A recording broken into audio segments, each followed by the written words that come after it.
we do offer a filter with two different sizes of nipples on it for 5/16 or 3/8.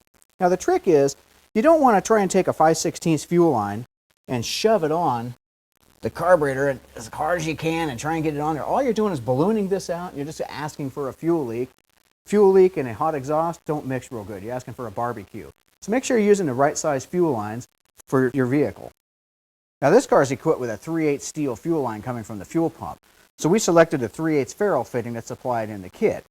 And basically these are just a nipple for the rubber fuel line to attach to and a crush sleeve inside that seals around the steel fuel line. So we start by taking the nut and ferrule assembly, slipping it over the steel fuel line. Make sure it's on good. Then we simply screw in the fitting.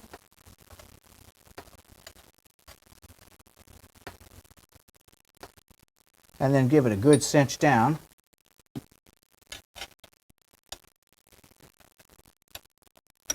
And that'll prevent any leaks.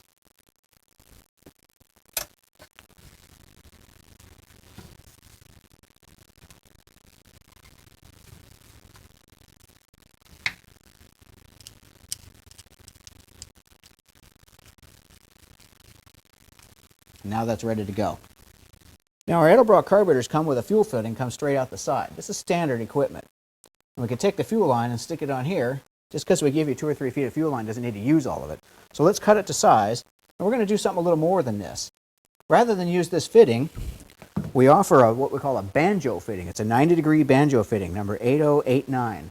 And what this does is it lets us reroute the fuel line to a little better angle.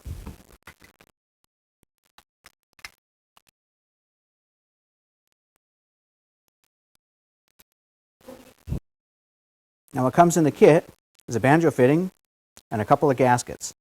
What we're going to do is place a gasket on one side, put the fitting on, and place the second gasket on the other side.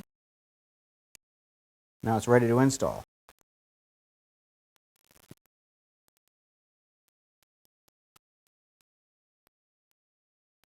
And we'll just give that a little cinch.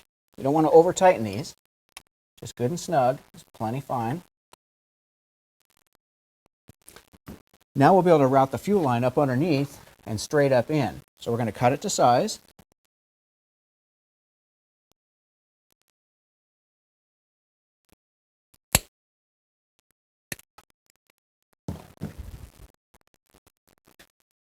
Install a new clamp.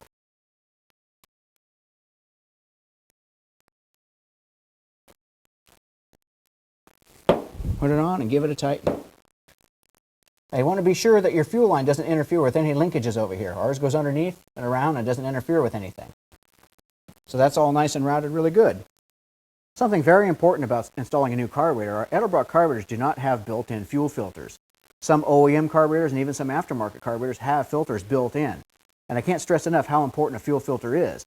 You've got old rust scale in the gas tank, you've got old fuel lines, sometimes they rust, sometimes the neoprene lines disintegrate and little pieces come out. And you really need to filter that stuff out, because if it gets in the carburetor, it'll cause the needle and seats inside to get clogged up, and the fuel won't be able to shut off, and it just starts flooding all over the place. So we really need to install a good fuel filter. And mind you, before we start, fuel filters are directional. So if you look on the end of it, it'll say in on one side, and there's nothing on the other. So it lets you know that this side is the inlet. So when we place it in there, we want to be sure that the fuel pump is flowing this way to the carburetor.